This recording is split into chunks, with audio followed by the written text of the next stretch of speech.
كاو ببوليتيكا من قد غعا يمص له حدش بارتي وانت مسريت له حدش بارتي مسريت مزلو حدش بارتي من مسرات زدلغايو بوليتيكاوي أملاخاختا محاز وصيت قال سزب تግራይ حزمان نمسقيلو بدليت زرخبو ወይ አዲስ አበባ ተተخወለ ይኮን መስዋዕትነት ዝኸፈልናሉ መላምል ደቅ ህዝብ ዝተኸፈልሉ መሰል ህዝብታትና እዩ ከፊልናሉ መስዋዕትነት ከፊልና ኢና ንስረኺብና እዞም ሕዚ ፓርቲ መስረትና ዝብሉ ዘለውን ቀዲምና እንታይ ኢና ንብሎም ነርና ትግራይ ከተፍርሱ ሕወሓት ከተፍርሱ ካብ ክትጽዕሩ ዘይኸውን ነገር ናይ ባዕልኩም ፓርቲ መስሪትኩም ካብ ሕወሓት ዝፈልየና እሞ በዚ ተቀበለና ህዝብ ትግራይ ምባል ይሕሸኩም ቅድሚ መንነትኩም ምቅልዑ ቅድሚ ህዝብ ትግራይ ውርደትኩም ምፍላጡ ተአርነቡ ተመለሱ እሞ ፓርቲኩም እንደጣይሹ ደይኮነ ንብሎም ነርና ሕወሓት ክነፈረሲና ክብሉ ከለው ሪፎርም ክንገብር ብዝብል ሽም ከምኡ ዶ ንብሎም ነርና ሓቀይ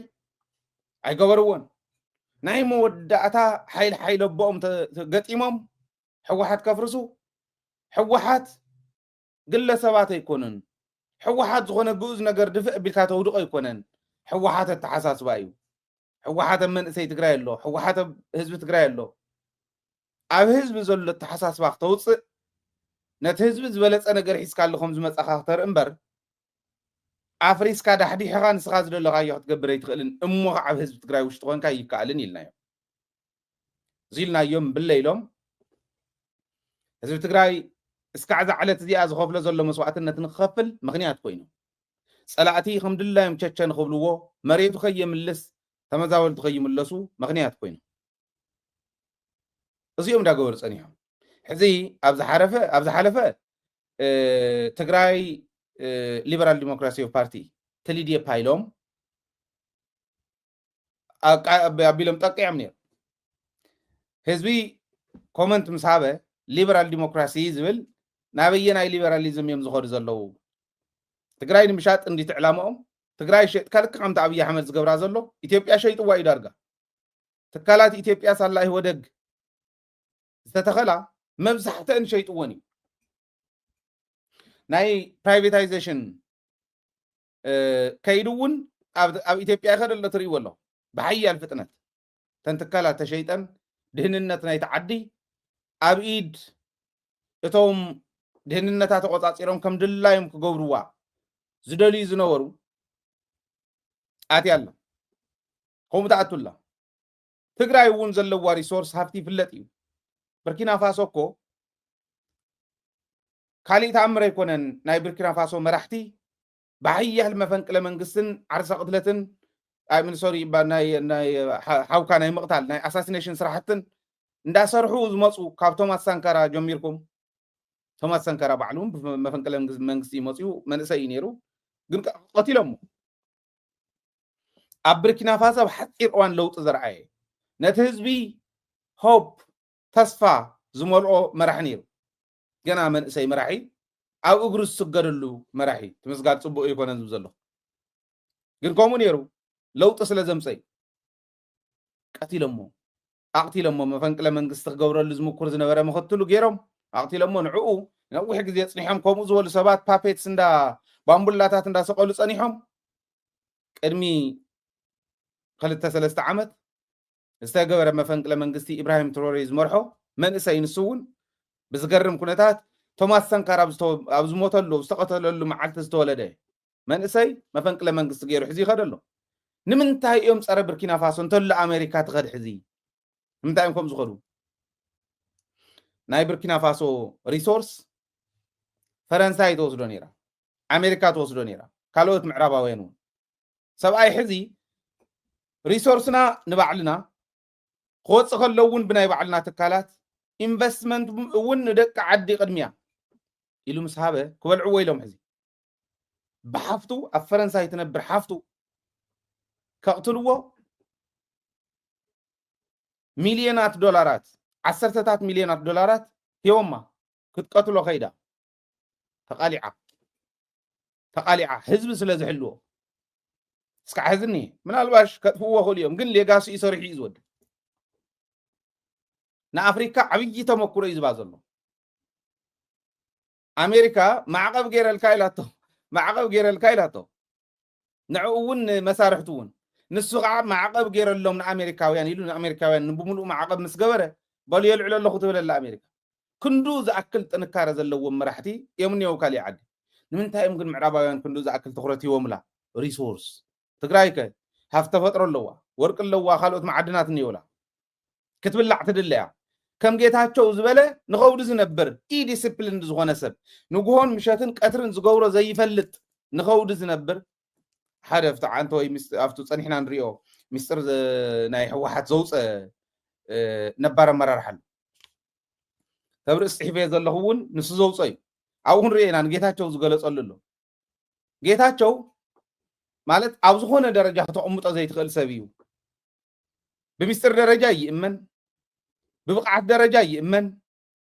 سويل أفو زم صار له الزارب أو أفو زل له زتفق عينة سبيل إزقلت يا شو مخجلت أيدا لين أو يتبع إنسايدر تصحفي تو سند زقرمي أنا بيويو خلت تجزي زغن زيرم بيويو قريب منه مالي كنرينا زيوم زدلي تابارت حزي ليبرال ديمقراسي تجراي ليبرال ديمقراسي لم سمسوا ليبراليزم مسمع رباويان سلز تحاس وهو مخورنا يمصلو زبل رديت من سي تግራይ ስለዘንበቡ ከትግራይ ሊበራል ዲሞክራሲ ዝብል ምስ ወፀት ባርዚያ ንቀይር ራይሎም ሕዚ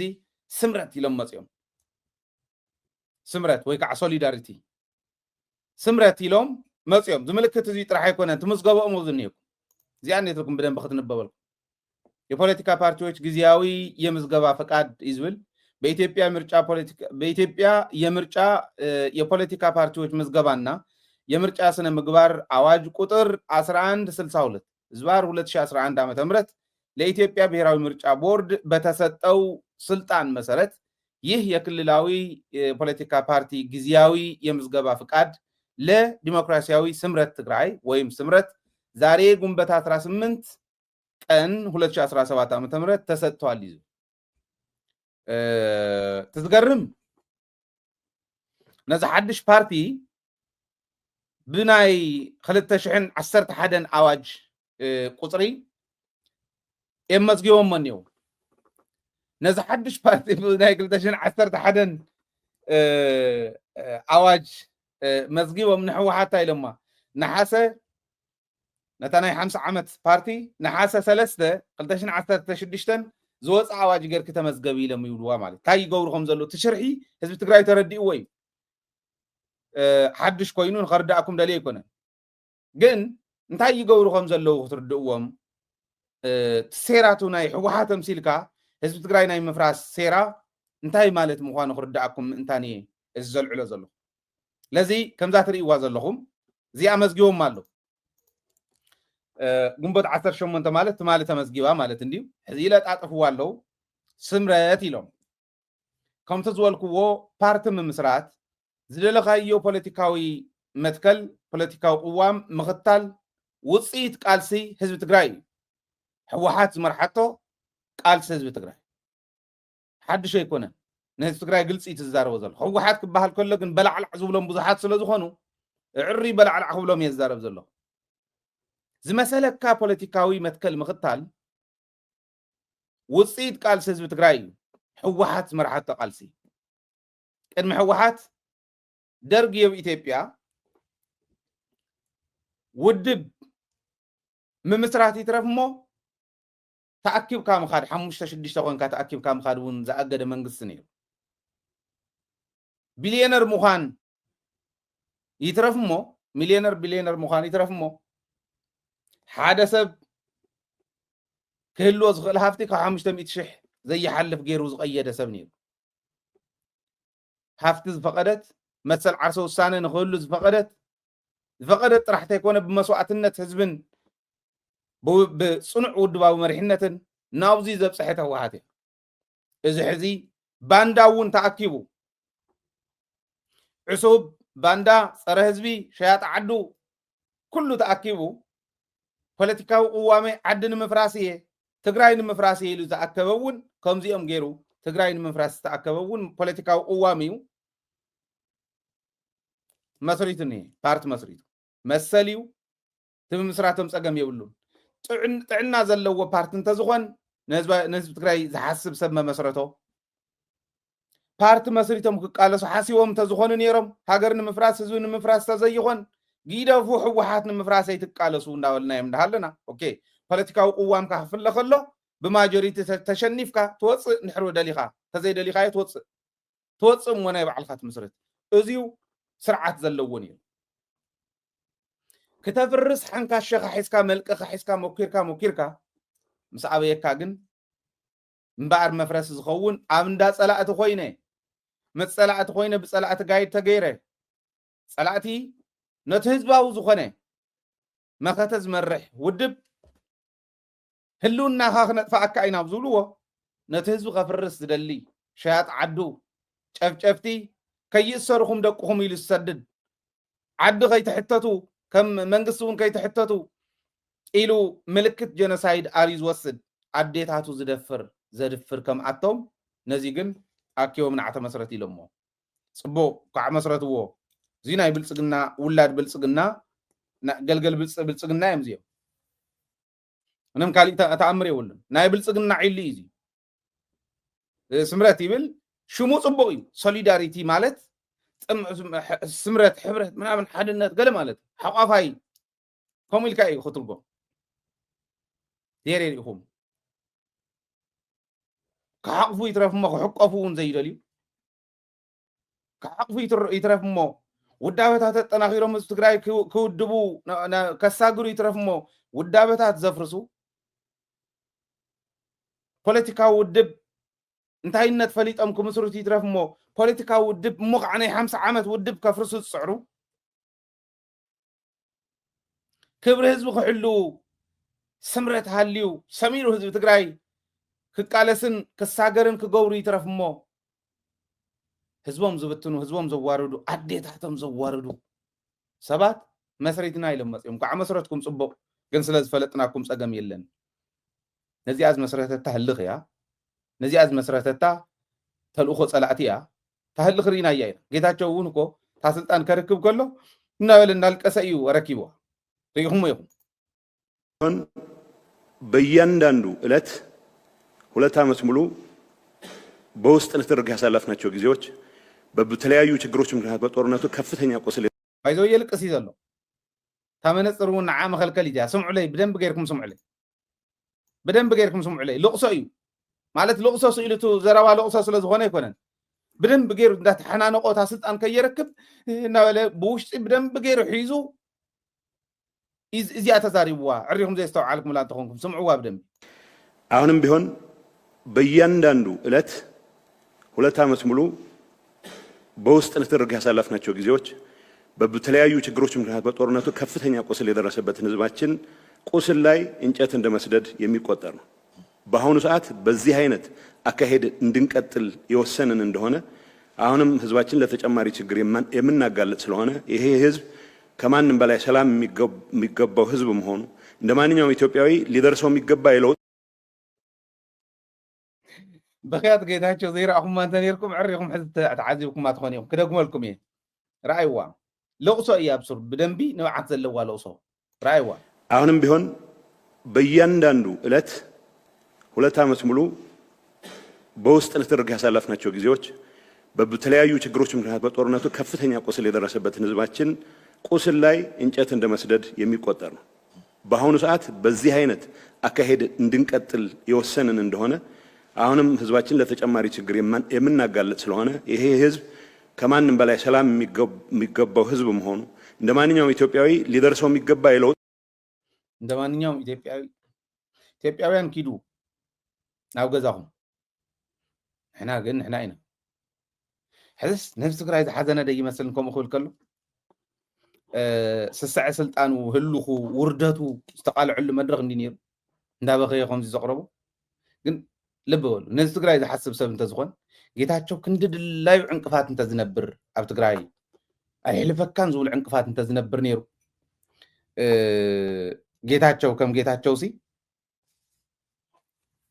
ልብ ኢልኩም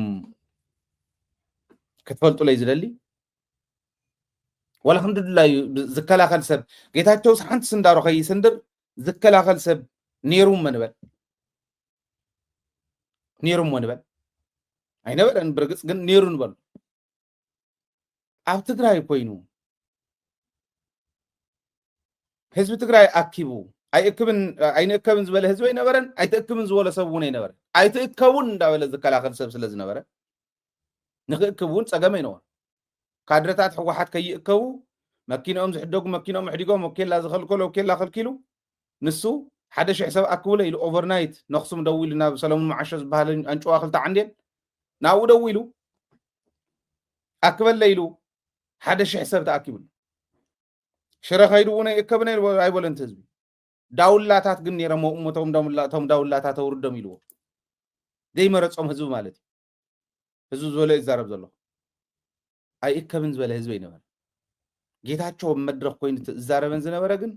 حوحاتنا يمفراس سعرتات تزي كوينن نهزبي أجوخا أوش تناخم زي نقر له أنا قر زي أقن كن استخاخل أين خفيل كن أرم أين أم بالله إنت يلوم كعان استخاخ هزب تقرمو ساقام يلا نايم حق نهزب زحسب انت زغن أبنا جيتاتشو بوتاخونكم محسبو أيناي سب نايت أيناي زيقا تقراواي أيو سلام زي يدلي سلام زدل انت زنبر جيتاتشو ولو دحان نايم جمريا سلامنا نسفن اوكي تستحيلي نسلام إلا أخن زبل تستحيلي نور بلجوهم قبرنا خيدو سلا زي يودو أميرو سلا زي يودو ميدياتات تقراي نايقلو خنا ناي منقستي مقو حسنانا نرقاق صلو كاكاو استفلالي عد خيدكم تموكراتات حلف مو أب كل التسومن توكل انت خوينا أنا تخاتاتلكم من هزبي أوكي أبينا يكواب خندي تتخيلو أبينا يكواب خميقركم تخلوون داتا بحالة بدن بميديا عند حالة في هزبي أورين تغيركم هزبنا مهيرنا مقو حسنانا نرقاق تسحام لي التخل تسلات أي تخل نعنا هم كلنا يقبالي هم موبايلي ترفمو حنت معلتي تعنا زلو كوميونيكيشن غير يفلت كالي مو يترف كان حاصين مصين محلون كالي مو يترف ولا اي حلن يولكون انا يوصلوا وصلوا زنوري بعلم تم جنرالات انت يقولون مساكين جنرالات اني كندي እንደዛ ሁለስኩ ኢዴ ተነኸስኩም ዝባሃል ከምኡ እንዲ ክብል እምብለይ እንተይሉ እከለ ዝባሃል ይጻረ ተባሂል እምብለይ እንተ ተባሂል ናይ ሓፂን ማፂን መነገረና ግን ከምኡ ኣይኮነን ጨው ዝሰረቁ ብረት ሸጡ ዝነበሩ በዓል ሻይ መረሳ ከይተሓዙ ክትሓዙ ምስ ቀረቡ ሰነድ እናተፃረየ ምስ ተወድአ ንኣማኒኤል ኣባርርዎ ኣብ ምፅራይ ኮሚቴ መርሓ ዝነበረ ስለ ዝነበረ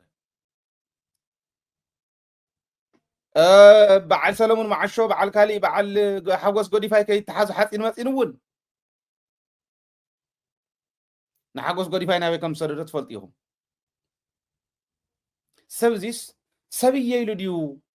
ناس تقرأ كتالكم زبل زلو زبل تعم سلت جنكني أهم زبل زلو يقرمني نسلت أنا تزاري بحر حرق زي بعراي الكايو يلوم هو يوليهم قلقليهم كاب بعراي ون العلي هرف سلطان نايجيتاتشو كلت عمت ملء ساقينا እንደገና ቀጽለ ዘይ ሳቁ ፊሉ ከምዚ ልዘልቅስ ከምዚ ልዝበኪ ሰቢዩ ሙኻሕ ምስናእት ይልና ዓዲ ከም ዘይነበረት ገይሩ እዚ ሕዝስ ፓርቲ ኣለኹ ኣነ ድማ ጌታቸው ይኹም ወርሕት ፓርቲ ተሕዚ ዝዛረበሉ ዝነበርኩ ተልእኮ ጸላእትስ እንደገና ያ ናብ ትግራይ ፓርቲ ኮይኖም መፅኦም መይሶም ከታልሉ ብጣዕሚ ተጋጊዮም ባይዘው ቀዲሞም ወይ ከቋቁምዎ ነይሮም እቲ ፓርቲ ኦኬ ከምዚ ኢልኩም ሞ ፈላላይ ንሄና ኣነ ፓርቲ ከቋቁሚ هم تزول سما دغه معشونا ني تصولت ناي ولد ግን بقعتو قنعنا ناي تزبي كل صلايو እንዳተዋረደ ይዝወድ አብይ አህመድን መታለልና ይለኩም የትማል 100 ቢሊዮን ካብ ኩድ እንትግራይ ክጭፍጭፍ በዶላራት እንዳከፈለ ሰራዊት ኤርትራ መጽኒሑ አጽዋሩ ግሂጡል ኸይድ ባይዞ ኤርትራ ሰሪሖም ልዮም ናተኸፈሎም እዮም ጨፍጭፎምና